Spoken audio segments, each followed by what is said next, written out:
Welcome to the Surrey Experience.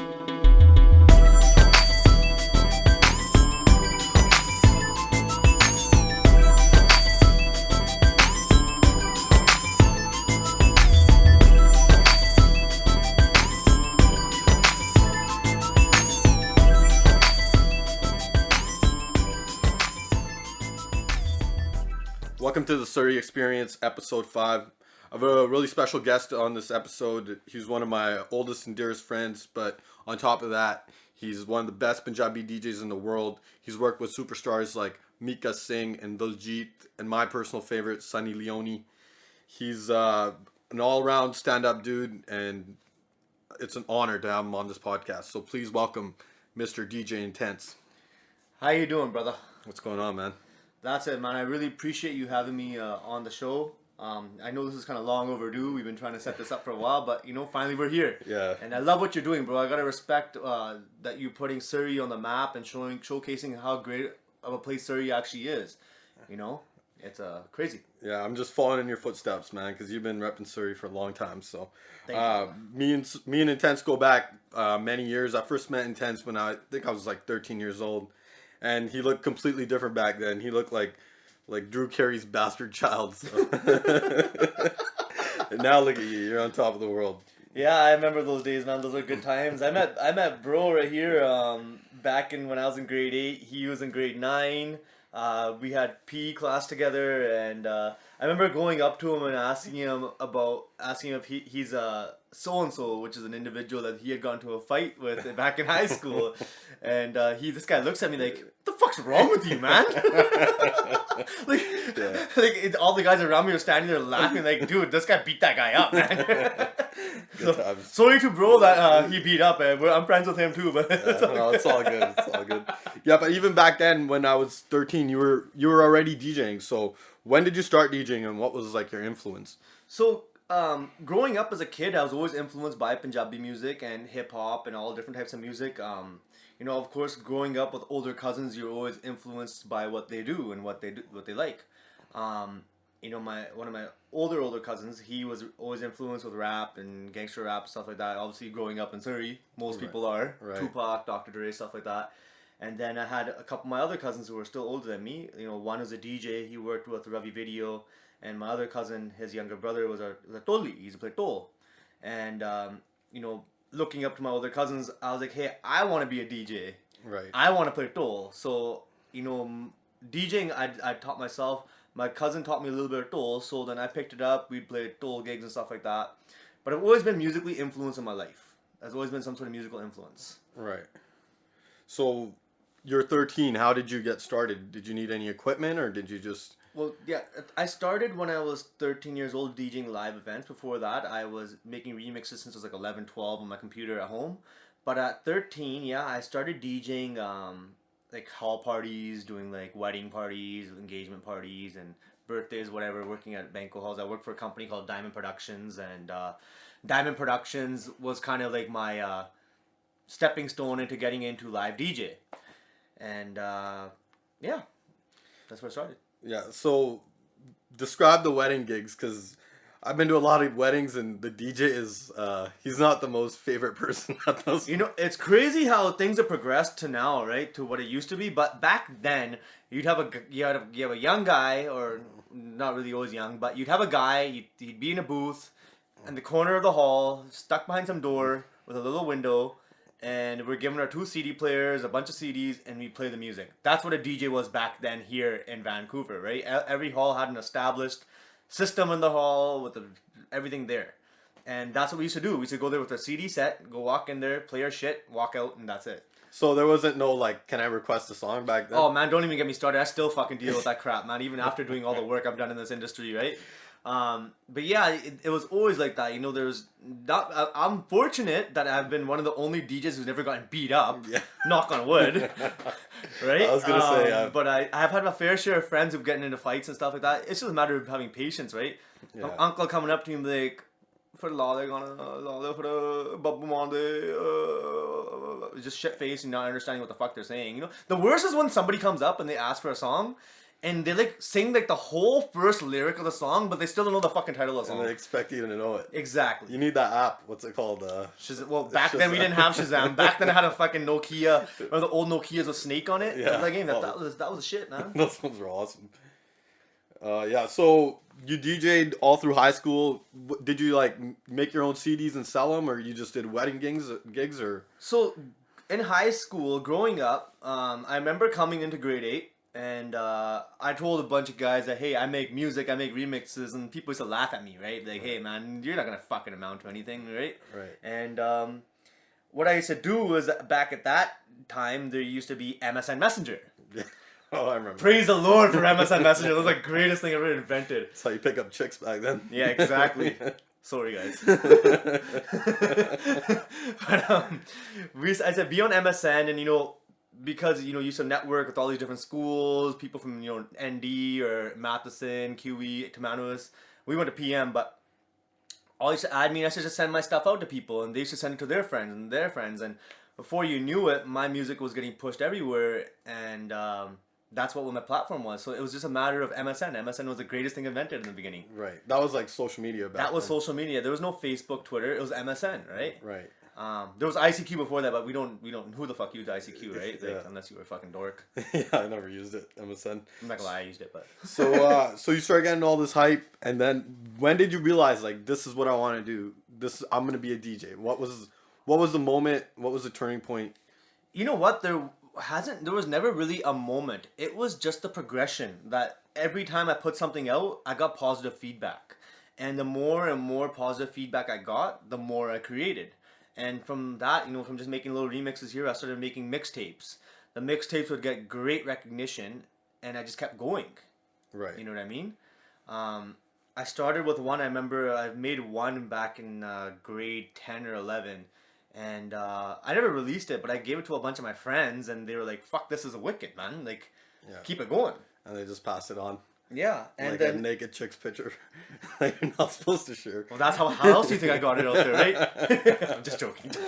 Before anybody thinks I'm like actually some sort of pervert here. But during high school, and when I was in about grade 11, grade 12, I started getting bigger shows. Right.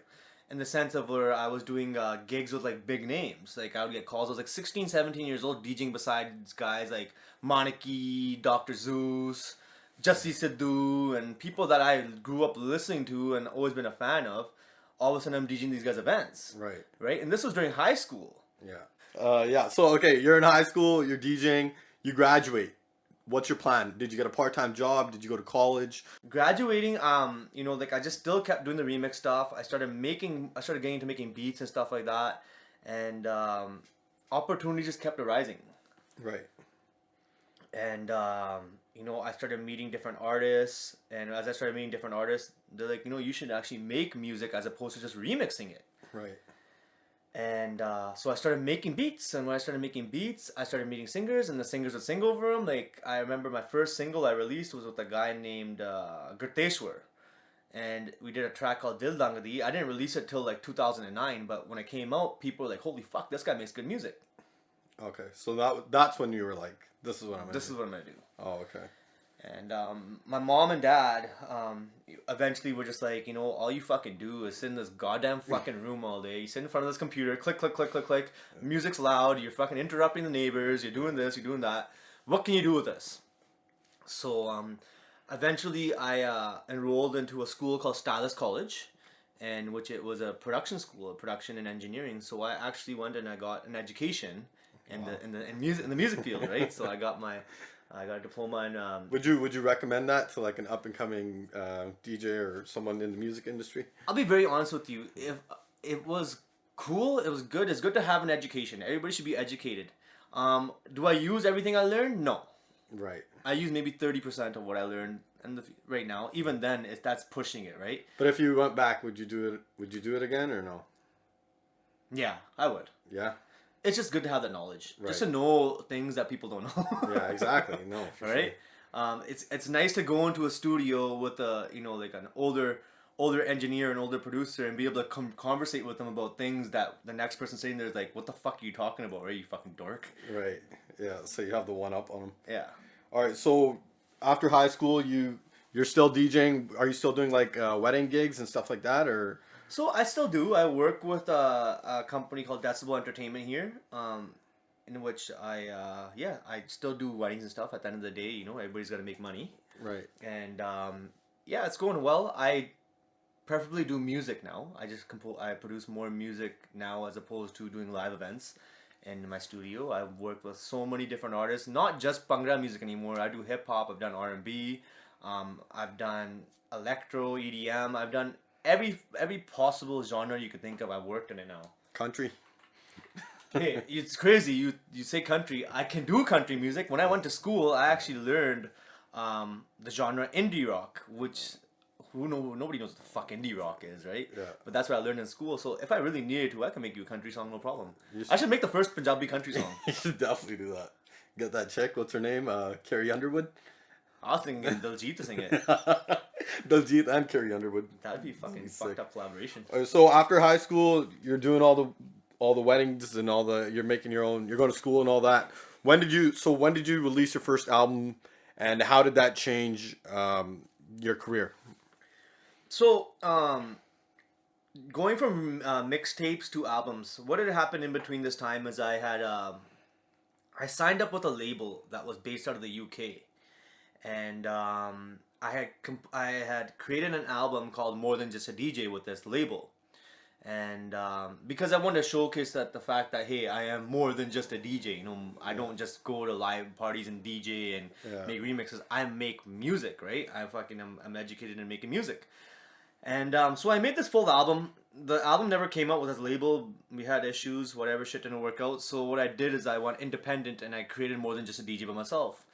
May 31st, 2012 is when I released More Than Just a DJ. How old were you at that? So it was about 23. Okay. 23 then. Okay. And so it took you like 5 years after high school to really get to where I wanted to be, right? Right.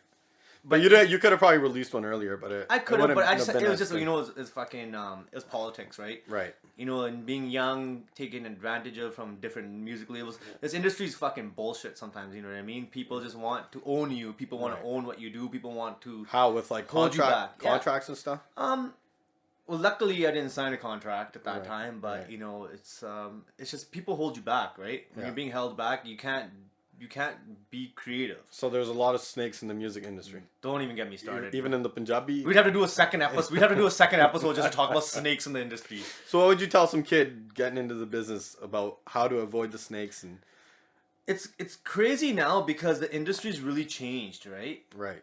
You know what I mean? It's changed so much in the fact that back then it was all about the label, signing to a label. You need to get with the label release your stuff. Now with social media, YouTube, SoundCloud, and stuff like iTunes and stuff, you can release your music yourself. You don't need somebody to release your music anymore. Right. Like I was saying, I released May 31st, 2012. I released More Than Just a DJ. I released that album independently. Like on your own. On my own. Nobody helped me. Nobody did anything. I met the artists. I pinpointed all these artists from all around Surrey, all around India, UK, wherever. Brought them together and I created this album. So how does that work? They sing on your beat, but it's still your song? Well, yeah, you could say that. It's our song at the end of the day. It's what it really is at the end of the day, right? But the project was my project, right? So they're featuring themselves on my album, right? Okay. So for example, like you go and you buy Aman Hair Ground Shaker. Right. Angrej Ali sings Tarti Hildi, but it's not his song. But it's off Aman Hair's album. Right. You know what I mean? So that's what I was doing. But it's not like that in like rap, like. Well, it is. Like Eminem's song isn't. It's not Dr. Dre's song. If you go on Dr. Dre's album, he released the Chronic 2001. Forgot about Dre's featuring Eminem. Eminem has some his shit on there, but. Oh, okay. So you know what I mean? I'm not singing on the songs, but I'm doing the production as a compilation. It's like DJ Khaled. Right.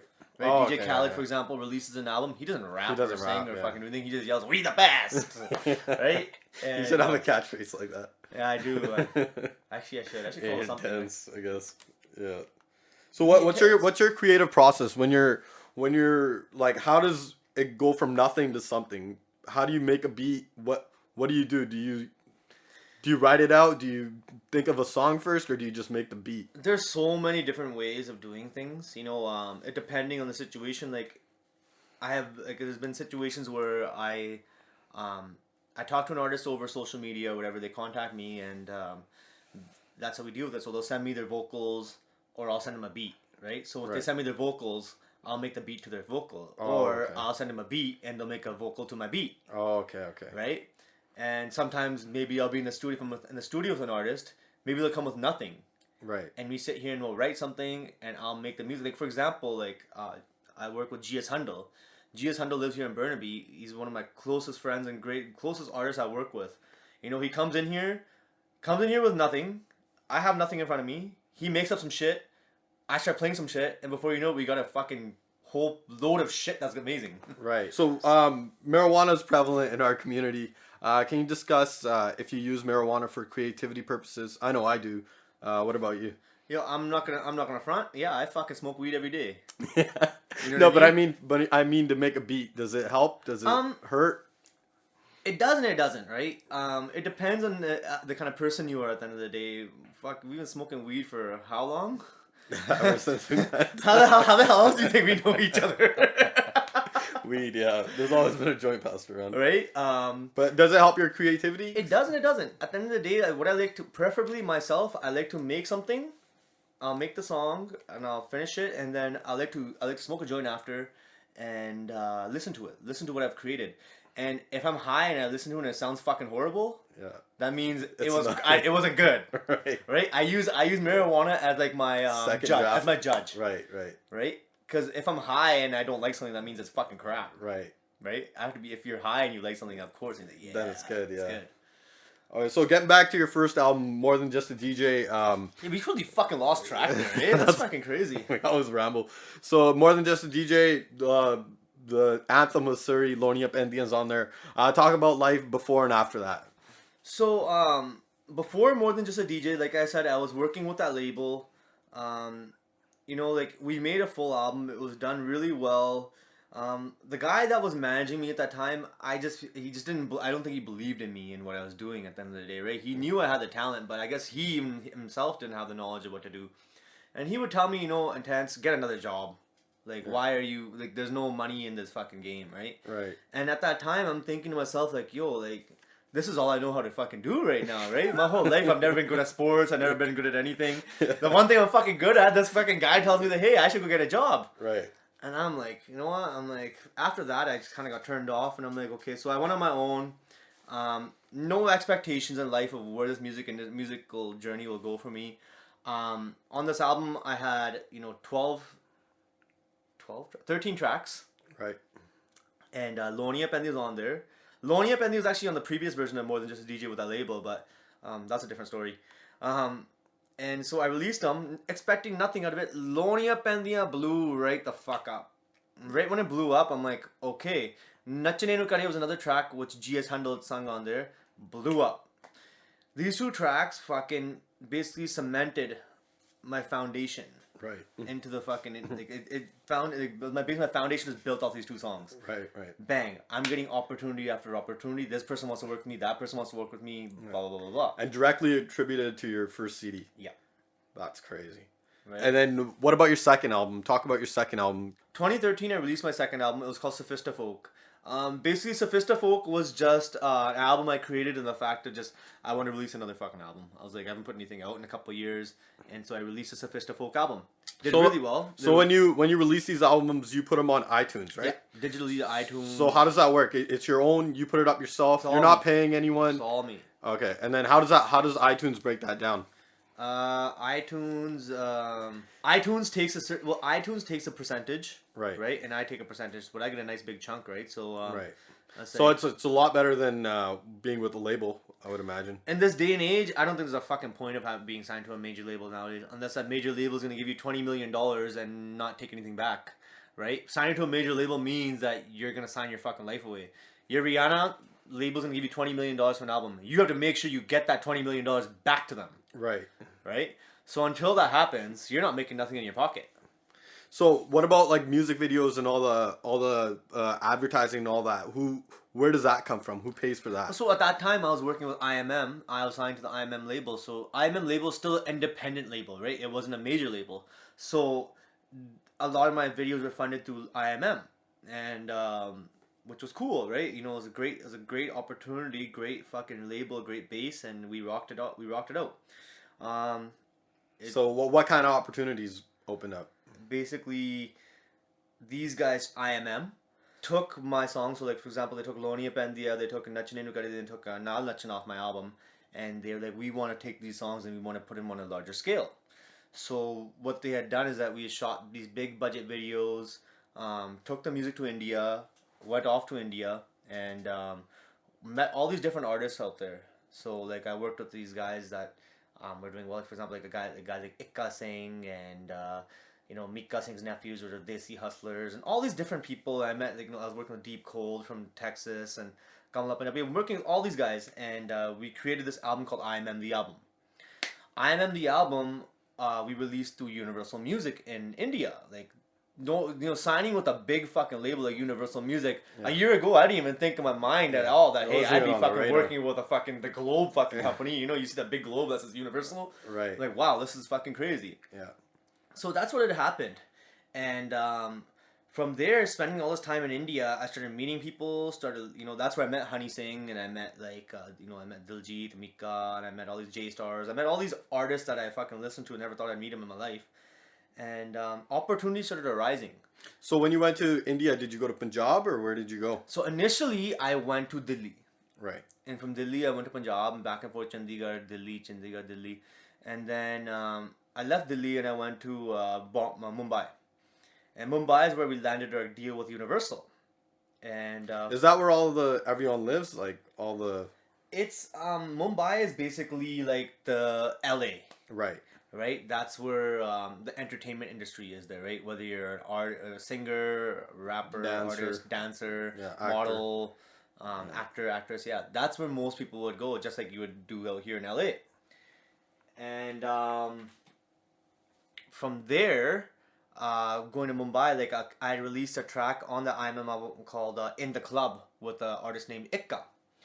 And with Ikka and myself, the song did very, very, very well in the India market. So well that a movie producer in Bollywood had contacted Universal and said, we want the song for a movie. Right. And that like completely threw us off. We're like, fuck, like, what do you mean? Like, I'm trying to make Punjabi music. I'm trying to go in the Punjabi music industry, and all of a sudden, I'm getting contacted by these Bollywood fucking producers. Which is like Hindi music, right? Yeah, Hindi. And like the song that Ikka sang, it was a Hindi song, right? It was not Hindi, you know, mixes. It's called Haryani. Fuck, I don't even know what the fuck to say, right? Not Punjabi. It's not Punjabi. Okay, it's non-Punjabi, right? It's Haryanvi style, whatever they call it. So, it got picked up for the movie. Salman Khan heard the song because I guess he was really good friends with one of the main actor in the movie, and he's like, this fucking song's a hit. Right. I want to promote the song. So Salman Khan took the song and did a full live launch party in Mumbai, just dedicated to this one song that we made. And I wasn't there. I okay. I left. I had to leave India. Did you go to any crazy Bollywood parties or what? Fuck, I went to some crazy Bollywood parties, bro. Like, I remember the biggest party, like, if you've listened to some of my past interviews, you obviously know, but I went and party with fucking Shahrukh Khan. How was that? It was pretty fucking surreal. You know, it's like, I don't watch Bollywood movies. I'm not a big fan. I think they're kind of cheesy, right? But everybody knows Shahrukh Khan. Shahrukh Khan's like fucking like... Fucking legend. He's a legend at the end of the day. You know, when you're a kid, you still watch Shahrukh Khan. Everybody knows. Even if you're fucking white, black, pink, whatever the fuck color you're, you know who Shahrukh Khan is. And if you don't, go fucking kill yourself. Okay, sorry, don't kill yourself if you don't know. I'm sorry. So what was this party? It was like a house party or what? So what it was, we were at like I was saying, I was working with, when I was in Bombay, I started working with Mika Singh out there, and we did a bunch of music.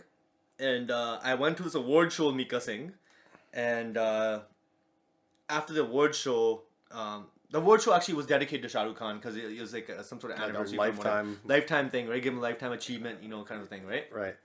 And so I guess he had an after party, and Mika grabs me after the show and he's like, shut the fuck up, don't say nothing, just jump on my vehicle. Yeah. At this point, I did all this music for this guy. I thought I was gonna get whacked or something, right? I'm like, fucking, like, you know, Mika Singh. Mika Singh, right? Mika Singh. Everybody knows Mika Singh. Mika Singh's a great guy, great individual. Mika Singh's a G though. You know what I mean? So, like, this guy was gonna fucking whack me or something here, right? He had some Surrey in him. He had some Surrey in him for sure. So we took off. We started driving, and we pulled up to this house that looks like the fucking White House. Right. And I'm like, holy shit, where the fuck are we? And this is in This Bombay? is in Mumbai, right? Fuck, And sorry. so we pulled up, and at this time, Mika Singh had he has a Hummer. He has a H2 Hummer, orange fucking color in Bombay. If you've been to India, you cannot fit a fucking Hummer H2 on the road properly out there, okay? Yeah. But he has one out there, and it has a fucking huge khanda on the back of it. Yeah. So I guess Shahrukh Khan at that time for that week had given like to Mika, I want to give you a gift, and Mika's like, I will not accept your gift Yeah. unless you take my Hummer for a week and drive it around fucking Mumbai. With this big ass fucking khanda on the back, right? Yeah. And I'm like, okay. And so anyways, paparazzi surrounds our vehicle while we're outside of his house and like, Mika, Yeah. why did you give your Hummer to Shahrukh Khan? Yeah. I'm fucking sitting They there have like, paparazzi out there? they have paparazzi, bro. Like They got little- like literally little- you got fucking people fucking little fucking baye fucking running around fucking with cameras and shit, right? Like I'm like, holy fuck. Those guys you could just flick away though. Right? And so while you guys are taking pictures, I'm like trying to stick my head out the window. And yeah, so I fucking realized, hey, we're at fucking Shah Rukh Khan's house. Holy shit. So at this point, I'm like, holy fuck, what the like, what am I supposed to do? Like, what are we doing here? Yeah. So we walk in, we go into this lobby. First things first, these guys got castle doors. They got fucking castle doors open. You go in, they fucking shut. There's fucking Rolls Royce Ghost here, this gaddi, that gaddi. I'm like, what the fuck? This is crazy. And so walk into this. Like, he's got a hotel lobby in his house. Oh, you're here for the party? Mika saying this fucking front desk guy. I'm like, yeah. So we go up to the elevator. This guy's got an elevator too. And we walk in, and there's a fucking like, you know, it's like. It's an older crowd, obviously. You know, they're a little more posh, a little more reserved. You know, we go to a party, we rip it up. These are the more chill. They're more bourgeois. Yeah, look, I guess you could say, yeah. And so I walked in, looked to my left, looked to my right. There's all these fucking different directors, celebrities, singers, all these people. I'm like, holy fuck, where the hell did I just enter right now? A lot of ladies. Yeah, a lot of ladies. Good looking ladies or what? No, not really. Really? I'm just joking. How is it out? Is it like crazy like Hollywood parties out there? Like are Bollywood chicks doing blow and shit like that? Tell me one of those stories. I haven't experienced any of those situations. You know what I mean? I haven't been to a party like that yet. Oh, okay. That's what I always pictured Bollywood parties to be like. No, I walked Chicks in in there. suits doing blow. It was cool. I walked in there, you know, especially like, you know, you're coming from Canada. You know, you walk in this place. His house looks like fucking Cactus Club in Surrey. Inside? Inside, it looked like Cactus Club. It was pretty cool. It was a cool environment. And so I walk in. I look to my left, and there's Shah Rukh Khan, and he's just standing there and conversing with somebody. And Mika's like, "Just follow me. Don't say nothing stupid." I'm like, okay. So I walked up to him, and I go up, and he and Mika introduced me like, "Hey, this is Intense. He's here from Vancouver. Yeah. This is Shah Rukh Khan." I'm like, shook Holy his hand. Nice shit. to meet you. And he's like, "You're from Vancouver? Yeah. I love Vancouver." Oh, you should be like, no, I'm from Surrey. I know. I'm not. Well, they don't know what fucking Surrey is, right? So, anyways, he's like, "Okay, come to my bar. Let's have a drink." He doesn't drink himself, so he goes. He takes me to the bar. We just shoot the shit for a couple of minutes, and he's like, "Okay, food's over there. Washroom's over there. Here's the bar. Do whatever the fuck you want." That's crazy.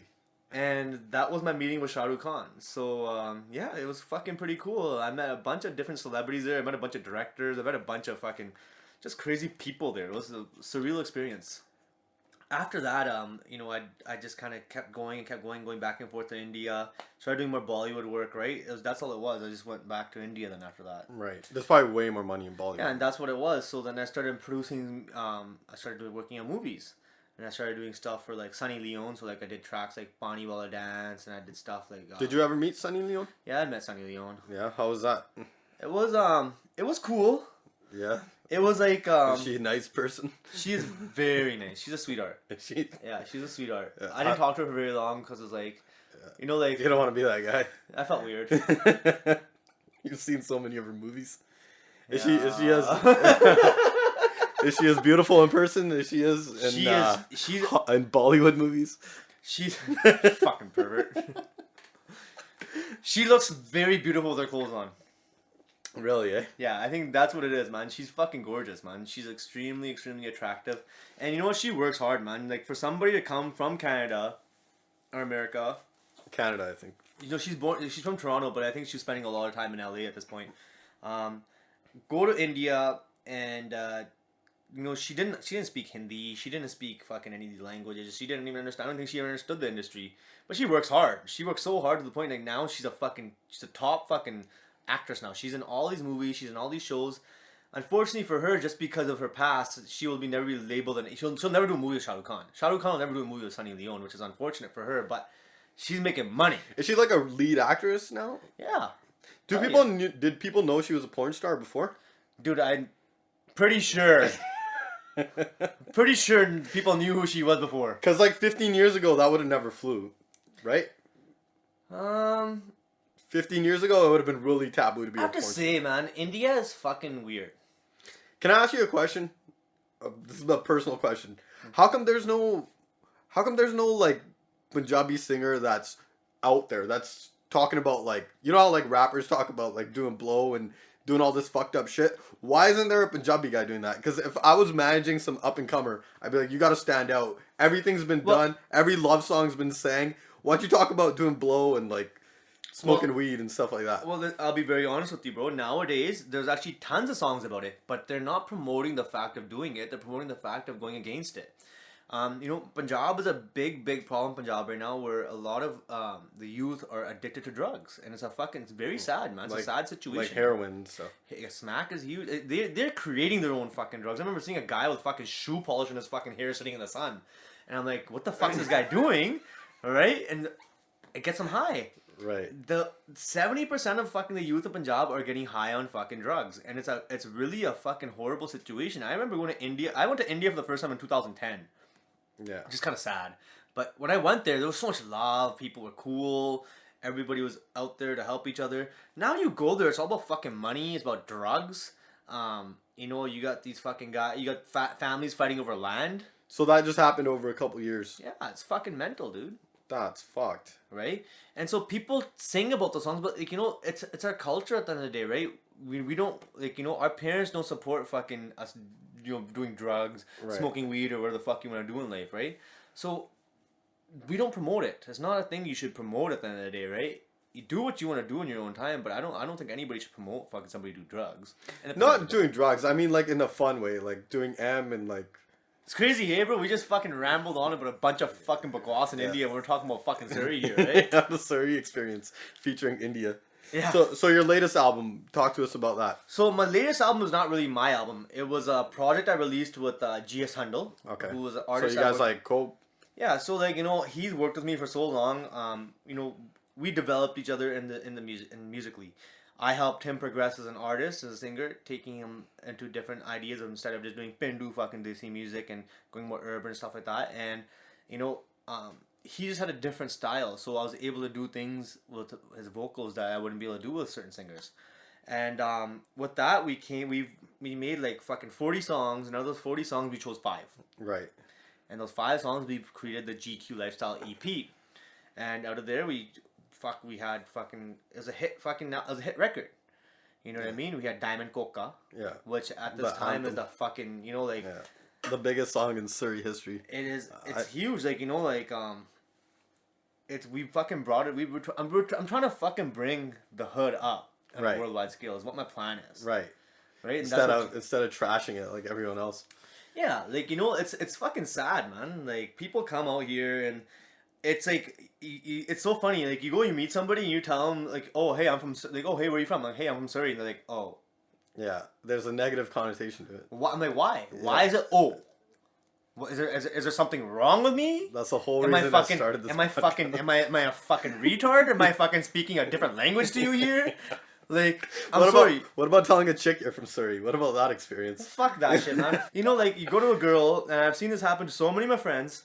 Hey, I'm from Surrey. Even to a point where I have some friends that don't even tell the fucking chicks I'm from Surrey. They're not even Delta. Hey, I'm from Ladner. I'm from Ladner. They know Delta Surrey. What's your opinion of the Surrey landscape right now? There's a lot of hate. People are, all they see in the news is the shootings and stuff like that. Tell us what's your take, and who are like the up and coming artists and people and the talent in Surrey? Yo, check this out, okay? Surrey right now is full of a bunch of fucking idiot kids. Yeah.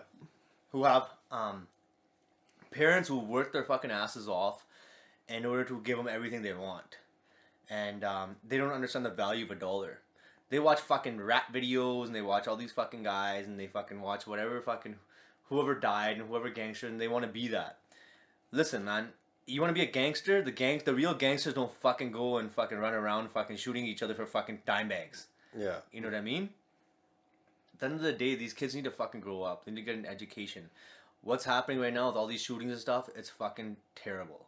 It's the most fucking disgusting thing ever. We live in such a beautiful place. Look at how much Surrey has progressed in the last fucking 10 to 15 years with opening out here.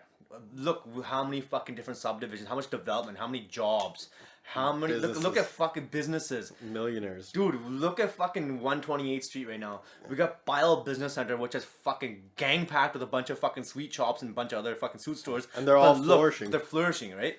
Now we got fucking Little India coming up here. That shit's gonna. They're selling $600 a fucking square foot for that place. Dude, we live in a look, because of us out here, this place is fucking crazy. Right. These kids are giving us a negative vibe. But don't you think the media and the news? Hell fucking yeah, fuck the media. They're blowing it out of proportion. It's not that bad.